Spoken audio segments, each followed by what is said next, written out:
Welcome to The Black Narrative, where Black stories are told honestly, unapologetically, and with purpose. Before we begin, don't forget to hit that subscribe button, turn on the notification bell, and share this video. Because every story deserves to be heard, and our voices can no longer be ignored. I don't care who you think you are. You need to leave my store right now or I'll call security to kick you out. The voice echoed through the pristine Beverly Hills jewelry store as 42-year-old Diana Mitchell, a Black woman, stood face-to-face with store manager Patricia Whitman. Diana's hands trembled with barely contained rage, her navy blazer perfectly pressed, despite the chaos erupting around her. Diana's eyes blazed with an intensity that made everyone in the store freeze. There was something in her gaze that spoke of power barely restrained, of someone who had been pushed past their breaking point. Patricia's face flushed red as she reached for her phone. "I'm calling the police. You look like a thief and should be arrested." But Diana was already one step ahead, pulling out her own device with hands that had stopped trembling and were now deadly steady. "Go ahead, call them. But first, let me make my call." Little did Patricia, the manager, know that this was the beginning of her downfall, when the woman she humiliated would reveal who she really was. Before we dive into the story, if you believe everyone should be respected, no matter their skin color, hit the subscribe button, type respect, and what country you're watching from in the comments. Diana Mitchell, 42 years old, was the founder and CEO of Luminous Designs, a company that owned 47 stores across 12 states and generated $180 million in annual revenue. She had stores in Beverly Hills, Manhattan, Chicago, and Atlanta. Celebrities wore her designs on red carpets. Her engagement rings were featured in magazines.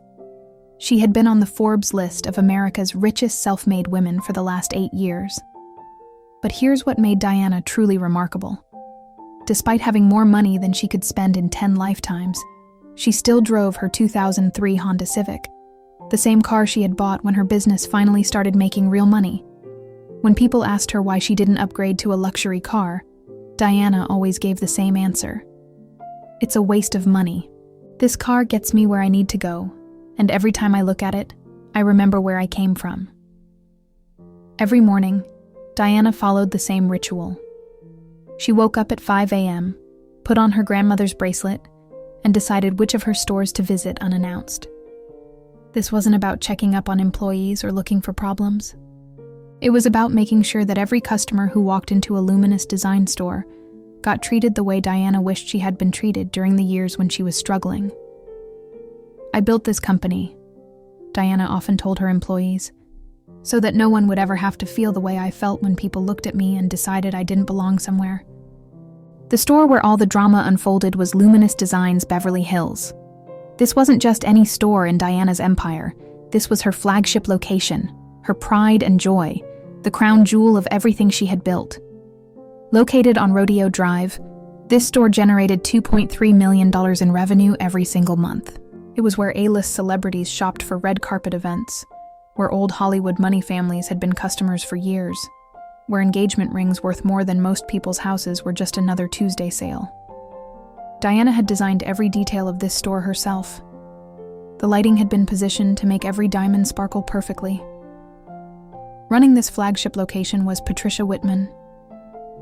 Patricia was 38 years old with perfectly coiffed hair and a wardrobe that screamed old money. She had grown up in Connecticut in one of those families where wealth wasn't new or flashy. It was just a fact of life, like having blue eyes or brown hair. Patricia had seen her new job as more than just managing a store. In her mind, she had been elevating the brand. She had been bringing a level of sophistication and exclusivity that she felt the company needed. Patricia genuinely believed that not every customer was right for Luminous Designs, and she had taken it upon herself to decide who was worthy of the full Luminous experience. Working under Patricia were Kevin Taus, the 26-year-old assistant manager, who was everything Patricia wasn't. Then there was Ashley Chen, the 23-year-old sales associate, who represented everything beautiful about Diana's vision for her company. And finally, there was Marcus Johnson, the 45-year-old security guard who needed this job more than anyone else in the store. On this particular morning, Diana had decided to make one of her surprise visits to the Beverly Hills store. She'd climbed into her Honda Civic, the same car that always got strange looks when she parked it in front of luxury stores, and had driven through the streets of Beverly Hills toward the store that represented everything she had worked for. When Diana walked through the front door of her Beverly Hills Flagship store, the first thing she noticed wasn't the gleaming displays or the soft classical music. It was that one of the display cases was slightly crooked, but Diana hadn't said anything about it. This was supposed to be an unannounced visit to observe how her store operated when the CEO wasn't expected. She straightened her navy blazer, touched her grandmother's bracelet for luck, and walked deeper into the store she had designed from the ground up. Diana headed straight for the centerpiece of the entire store, the Aurora collection. This wasn't just any jewelry display. This was Diana's personal masterpiece, a $2 million collection of rare diamonds that represented the absolute pinnacle of her company's craftsmanship. The Aurora necklace was priced at $350,000, and Diana considered it one of the most beautiful pieces she had ever seen. As Diana approached the Aurora display, Patricia noticed her and walked over with what appeared to be a friendly smile. But if you looked closely, you could see that Patricia's smile hadn't quite reached her eyes. She had already sized up Diana based on her appearance and made assumptions about what kind of customer she was dealing with. "Hi there," Patricia said in a voice that was just a little too cheerful, a little too condescending. "Are you looking for something special today?" Diana, who had no idea she was being judged, responded with genuine enthusiasm. "Yes, I'd like to see the Aurora collection." The moment Diana said those words, Patricia's fake smile faltered. The Aurora collection wasn't something you showed to casual browsers. These were museum-quality pieces that required serious buyers with serious money. Patricia's voice took on a different tone as she said, "Oh, those are our premium pieces. They start at $200,000. Diana could hear the change in Patricia's voice, but she gave her the benefit of the doubt. Maybe Patricia was just trying to be helpful by explaining the price range. "I understand," Diana replied calmly. "I'd still like to see them." Now, Patricia was in an uncomfortable position. She couldn't just refuse to show the jewelry. That would have been too obviously discriminatory. But she also didn't want to waste time with someone she had decided couldn't afford these pieces. So, she tried a different approach. "Do you mind if I ask what the occasion is?" Patricia asked, hoping to find a reason to steer Diana toward less expensive options. Diana was genuinely puzzled by the question. In all her years of buying and selling jewelry, she had never been asked to justify why she wanted to look at something. "Does it matter?" she asked. Reluctantly, Patricia unlocked the Aurora display case, but she hovered over it protectively, like she was guarding the crown jewels from a potential thief. She moved slowly, clearly hoping that Diana would get bored and walk away. But Diana didn't walk away. Instead, she leaned in to examine the pieces with the practiced eye of someone who had been in the jewelry business for over 2 decades. She pointed to the centerpiece necklace and said, "The cut on this diamond is exceptional, Colombian origin." Patricia was completely caught off guard. How had this woman known about diamond origins just by looking? Customers didn't usually have that kind of knowledge. "How did you—" "Yes," Patricia stammered. Diana continued her examination, and what she said next should have made Patricia realize she was dealing with someone who knew more about jewelry than most people in the business. "The clarity is flawless, but I noticed the setting could be improved. The prongs are slightly uneven." Now Patricia was getting defensive. No one had criticized the craftsmanship in her store, especially not some random customer who had driven up in a Honda Civic. "Our pieces are crafted by master jewelers," she said stiffly. Diana, still trying to be diplomatic, replied, "I'm sure they are. I'm just very particular about quality." That's when everything changed. The front door chimed, and in walked Mr. and Mrs. Blackstone, a wealthy white couple in their 60s who were regular customers. Patricia's entire demeanor transformed instantly. Her face lit up with genuine excitement, and she practically bounced on her toes as she greeted them. "Excuse me," Patricia said to Diana without even looking at her. "I need to help these important customers." Patricia rushed over to the Blackstones with the kind of enthusiasm she should have shown every customer. "Mr. and Mrs. Blackstone, how wonderful to see you. What brings you in today? Are you looking for something special for your anniversary?" Diana was left standing alone next to the open display case, completely ignored. She could hear every word of Patricia's conversation with the Blackstones, and what she heard made her stomach turn. "Sorry for the delay," Patricia said to the Blackstones, glancing back at Diana. "We get all kinds wandering in here." Diana stood there trying to process what she had just heard. In 23 years of building her business, she had experienced discrimination before, but never in her own store. Never from someone she was paying to represent her company's values. Ashley Chen, the young art student who worked as a sales associate, noticed what was happening. She could see Diana standing alone, clearly being ignored, and it bothered her. Ashley had been raised to treat people with respect, regardless of what they looked like or where they came from. Ashley approached Diana with a genuine smile. "Ma'am, can I help you with anything?" But before Diana could answer, Patricia shot Ashley a sharp look from across the store. "Ashley, please organize the back inventory," Patricia called out, her voice carrying just enough authority to make it clear this wasn't a request. Diana saw the whole exchange and felt bad for putting Ashley in an awkward position. "It's fine, dear. I'll wait," she told Ashley softly. And wait, she did. For 15 long minutes, Diana stood in that store, watching Patricia fawn over the Blackstones while completely ignoring her. Diana watched Patricia show the Blackstones piece after piece, explaining the history and craftsmanship of each one. She watched Patricia offer them champagne in comfortable chairs. She watched Patricia treat them exactly the way every customer should have been treated in a luminous design store. Meanwhile, Diana stood next to the still open Aurora display case, invisible. After 15 minutes of being ignored, Diana decided she had given Patricia enough chances to do the right thing. She walked back over to where Patricia was still chatting with the Blackstones and politely interrupted.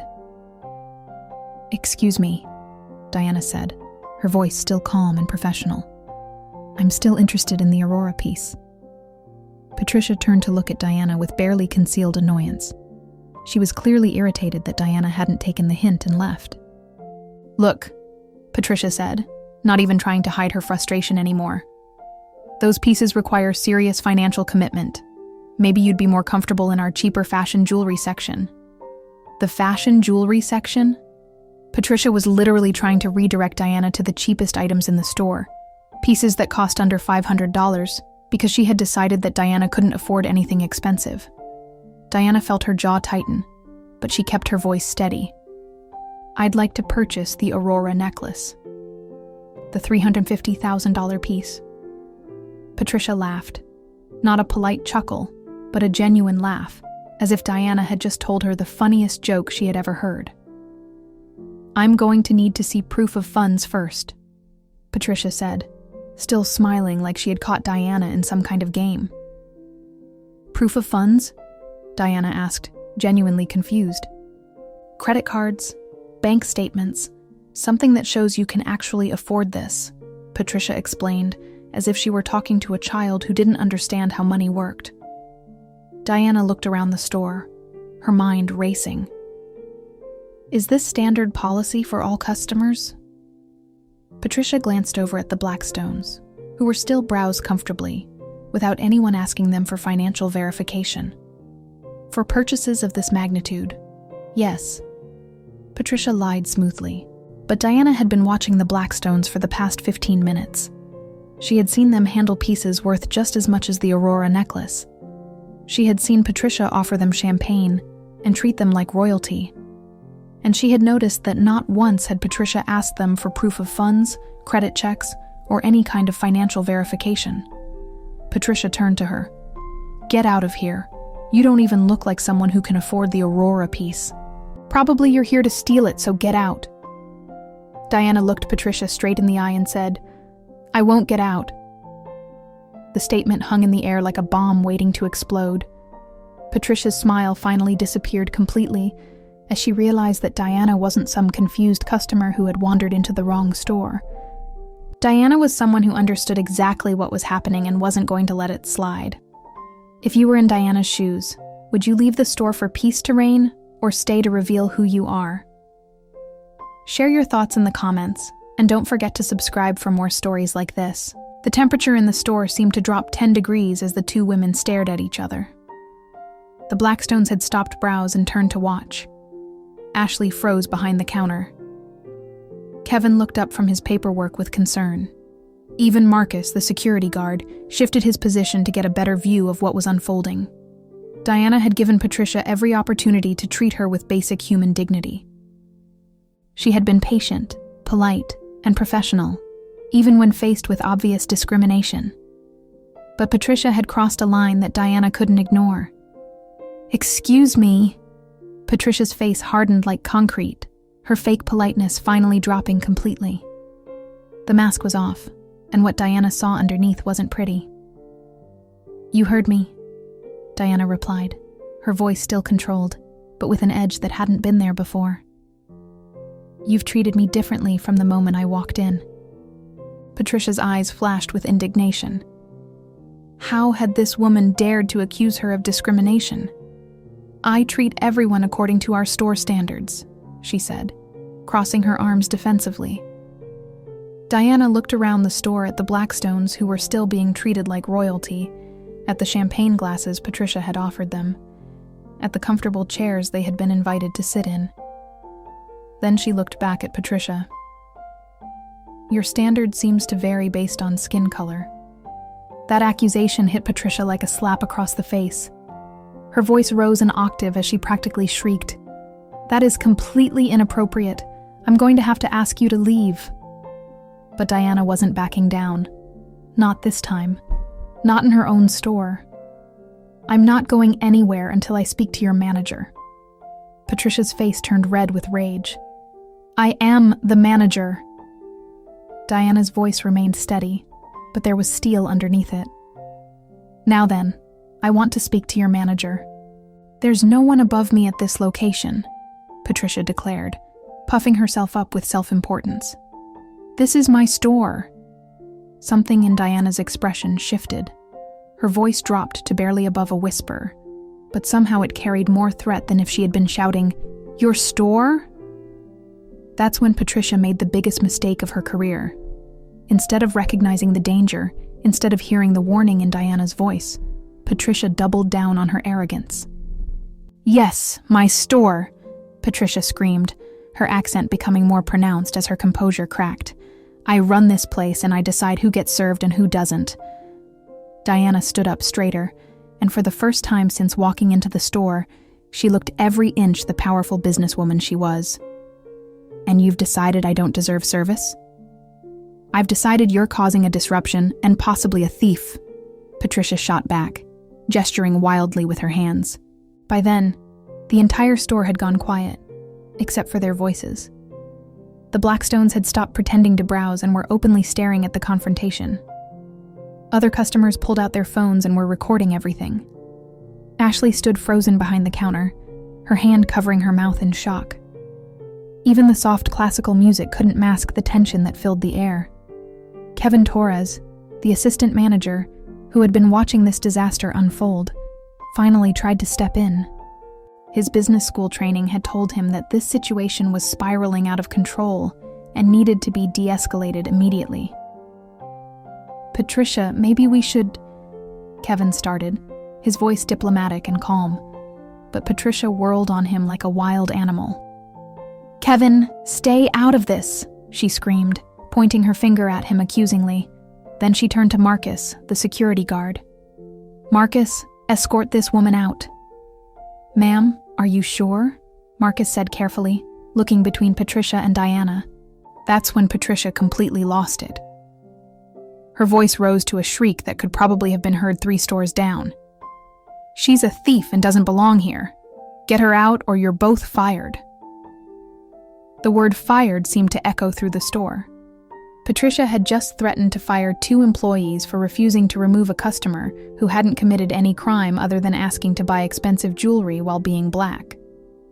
Diana's composure, which had held steady through 15 minutes of microaggressions and outright discrimination, finally cracked. Not into rage, but into something far more dangerous. Cold, calculated fury.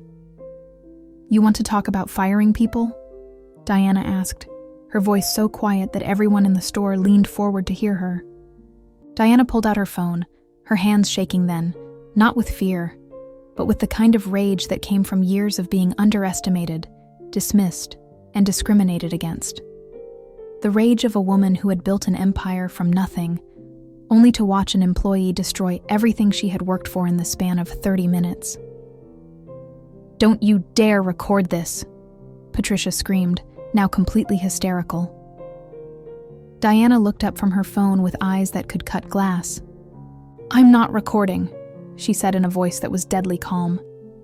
"I'm calling my board of directors." For the first time since this confrontation had begun, Patricia looked genuinely confused. "You're what?"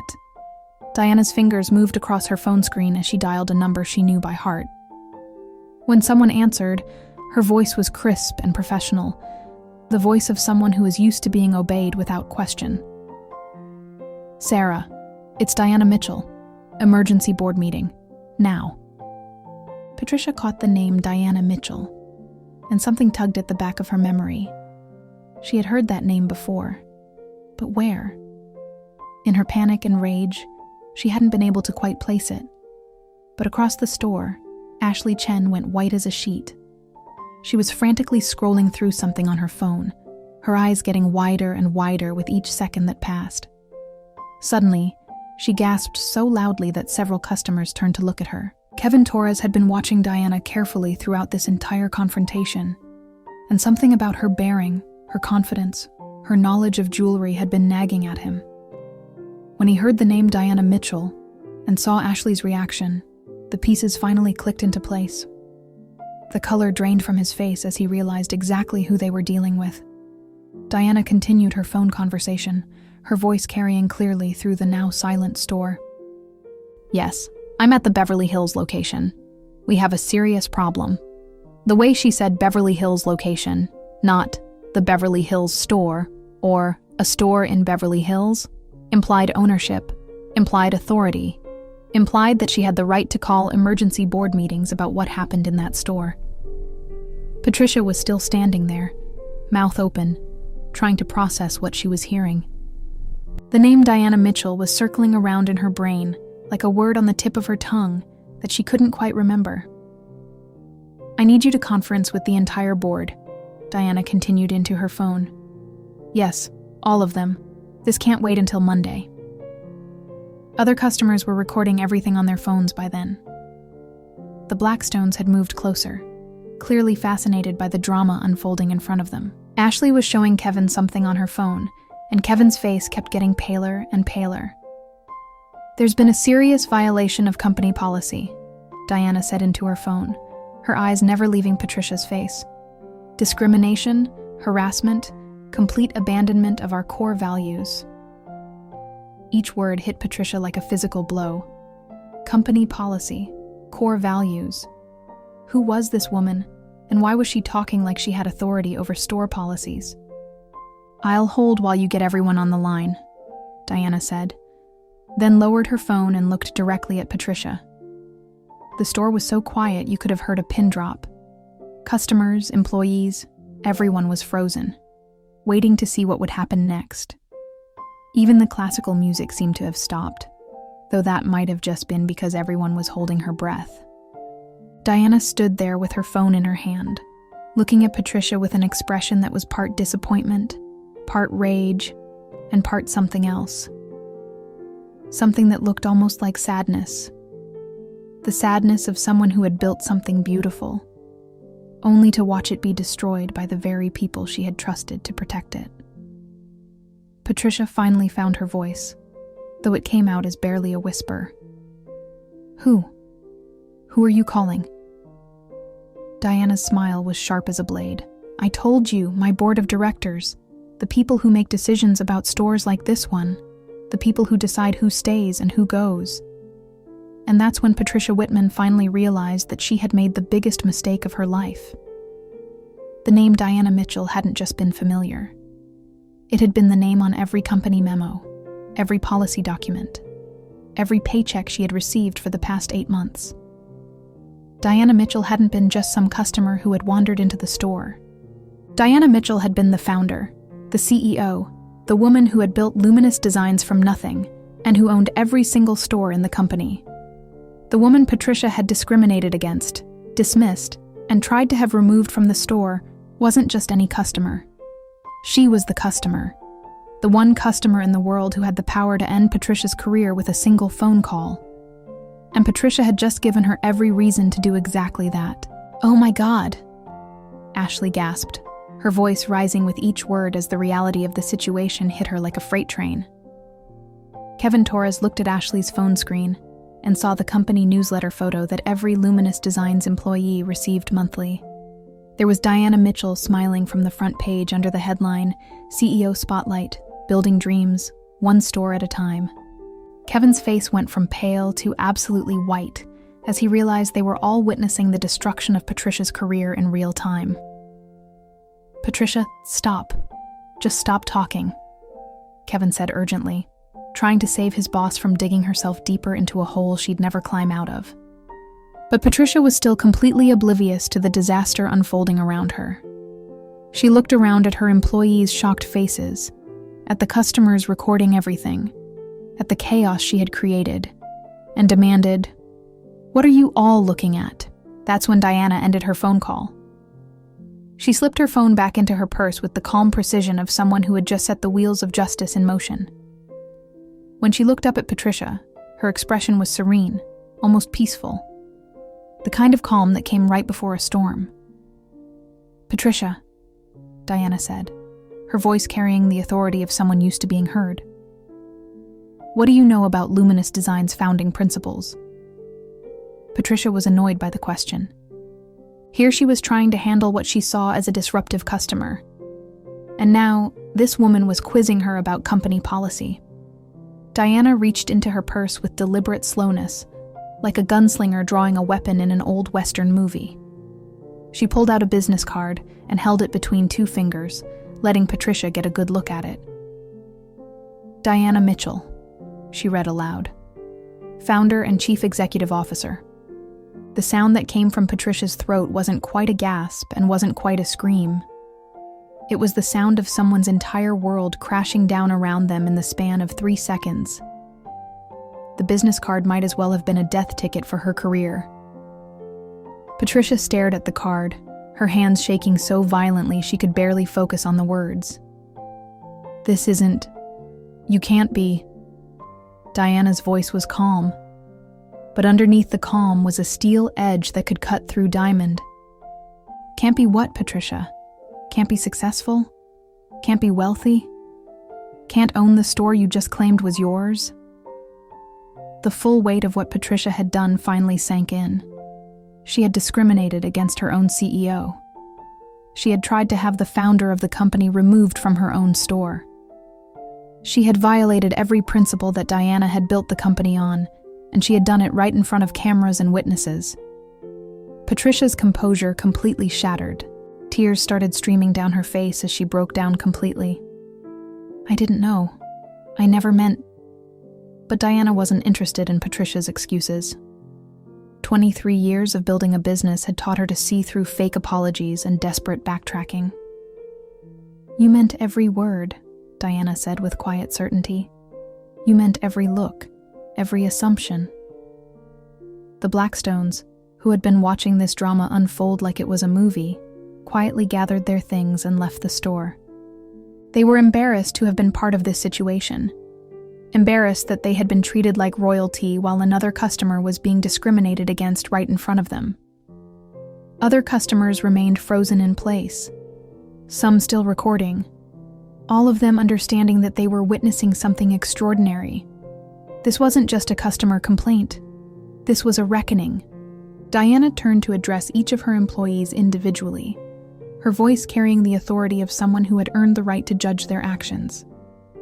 "Kevin," she said, looking at the young assistant manager who had tried to intervene. "You tried to stop this. You recognized that something was wrong and you attempted to prevent it from escalating." Kevin nodded, too stunned to speak. "Ashley," Diana continued, turning to the art student who had shown kindness from the beginning, "you showed genuine care for a customer who was being ignored. You embodied the values this company was built on." Ashley's eyes filled with tears, but they were tears of relief and gratitude.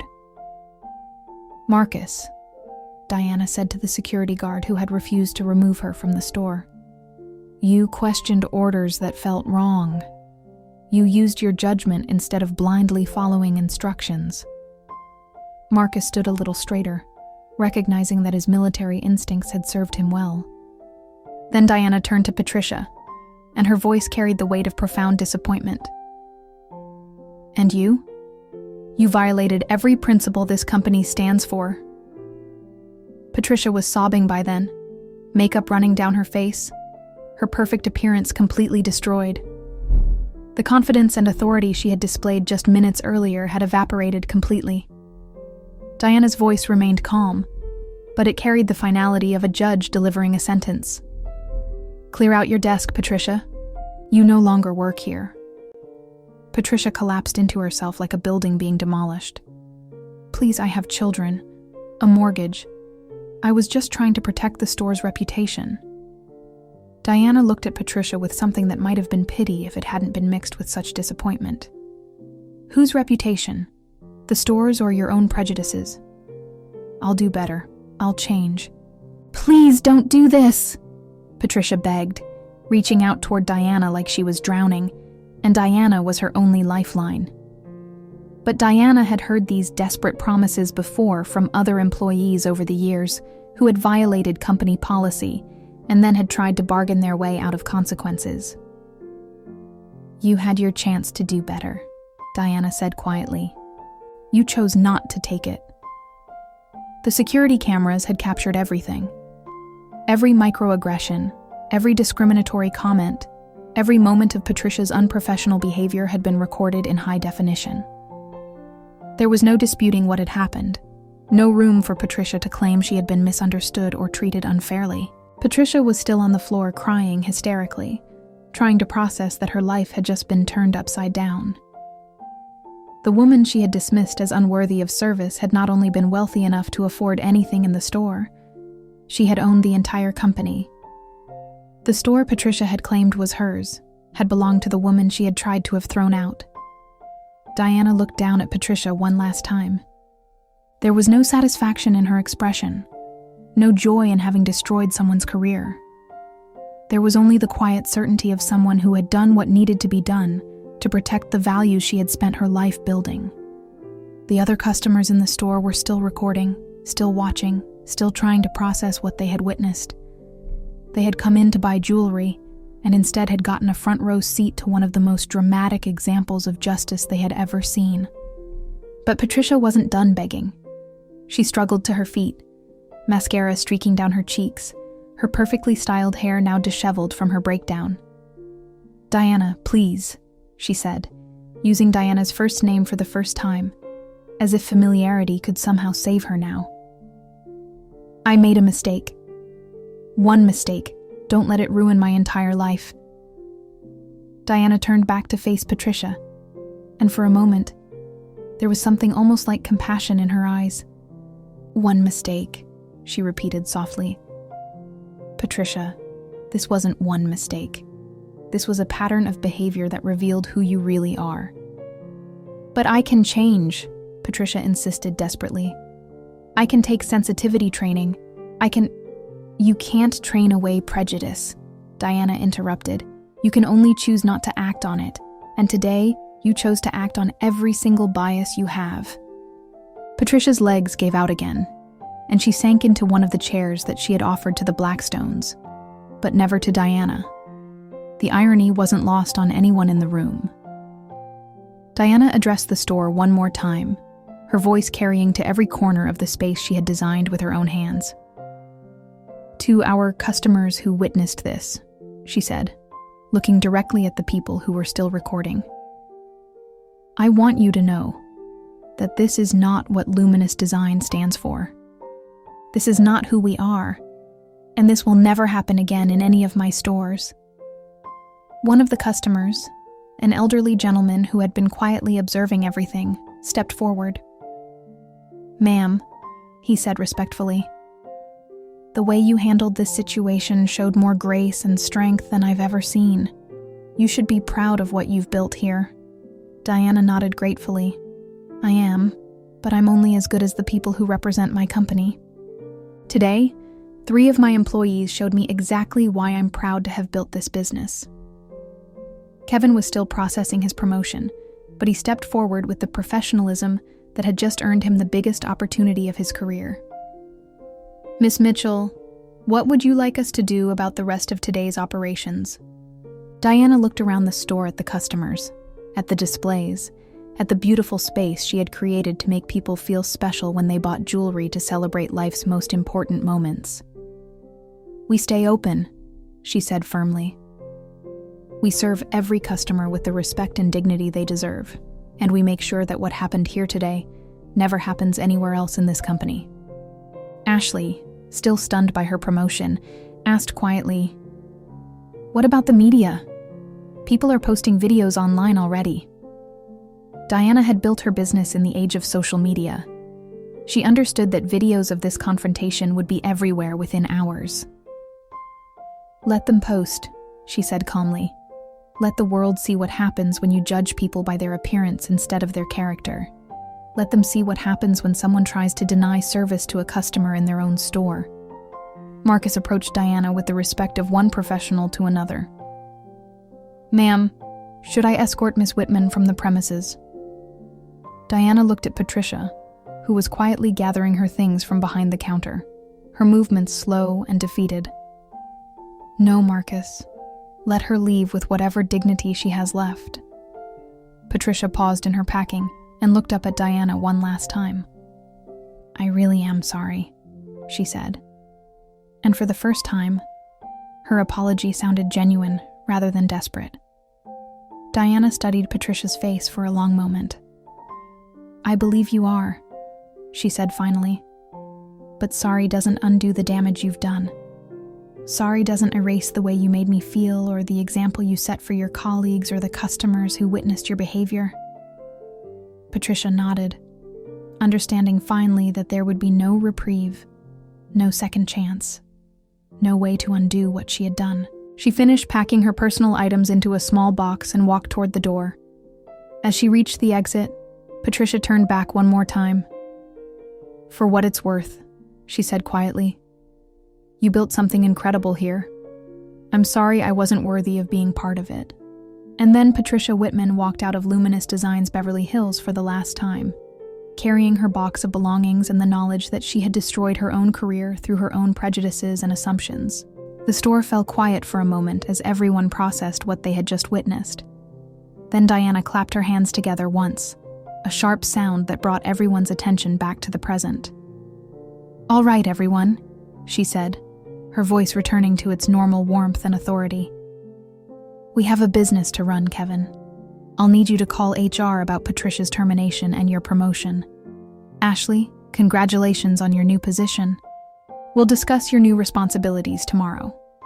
Marcus, thank you for showing such good judgment today."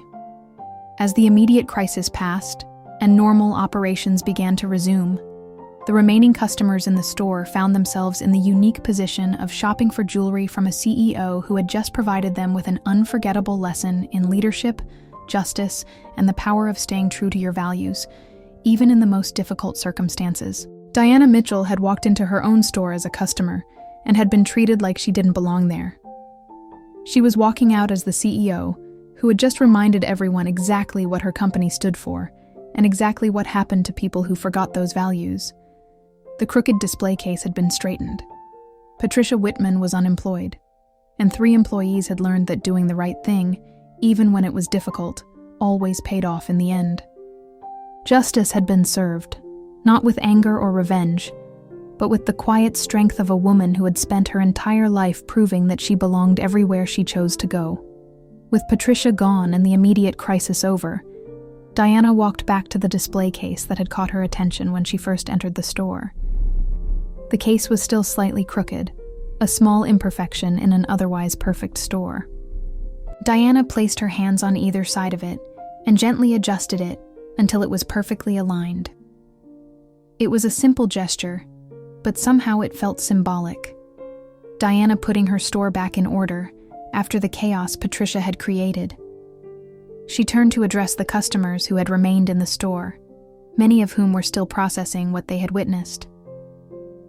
"I apologize for the disruption," Diana said, her voice warm but professional. "This is not the luminous standard." An elderly woman who had been quietly observing everything approached Diana with obvious admiration. "Ma'am," she said, "what you built here is incredible, and how you handled that situation with such grace." Diana smiled, and for the first time since entering the store, it was a completely genuine smile. "Grace isn't always easy," she replied, "but it's always necessary." Kevin, still adjusting to his new role as store manager, had been watching Diana throughout the entire confrontation with something approaching awe. "How did you stay so calm for so long?" he asked. Diana looked at Kevin with the expression of a teacher sharing an important lesson. 20 years of building this company taught me that my response defines me, not their actions," she said. "I could have lost my temper. I could have screamed back at Patricia. I could have used my power to humiliate her. But that wouldn't have made me right. It would have just made me loud." Diana walked closer to one of the cameras that customers were still using to record, and she looked directly into the lens. When she spoke, it was with the conviction of someone who had spent her entire life turning obstacles into opportunities. "I didn't build this company to prove I belonged somewhere," she said, her voice carrying the weight of 23 years of struggle and success. "I built it to create spaces where everyone belongs." She paused, touching the tarnished silver bracelet on her wrist. The same bracelet she had worn through poverty, through rejection, through every challenge that had brought her to this moment. This bracelet survived poverty, discrimination, and loss, Diana continued, holding up her wrist so the camera could see the simple piece of jewelry that meant more to her than all the diamonds in her store. "It taught me that real value isn't about what others see on the surface. It's about what you carry inside you." Diana moved back to the Aurora collection, the $2 million display that Patricia had been so reluctant to show her. She began arranging each piece with careful precision, treating every necklace, every ring, every bracelet, as if it were a work of art, deserving of respect and attention. "Success isn't just about reaching the top," Diana said as she worked, her hands gentle but sure as she positioned each piece of jewelry in its perfect place. "It's about who you choose to be when you get there." She stepped back from the display case, satisfied that everything was exactly where it should be.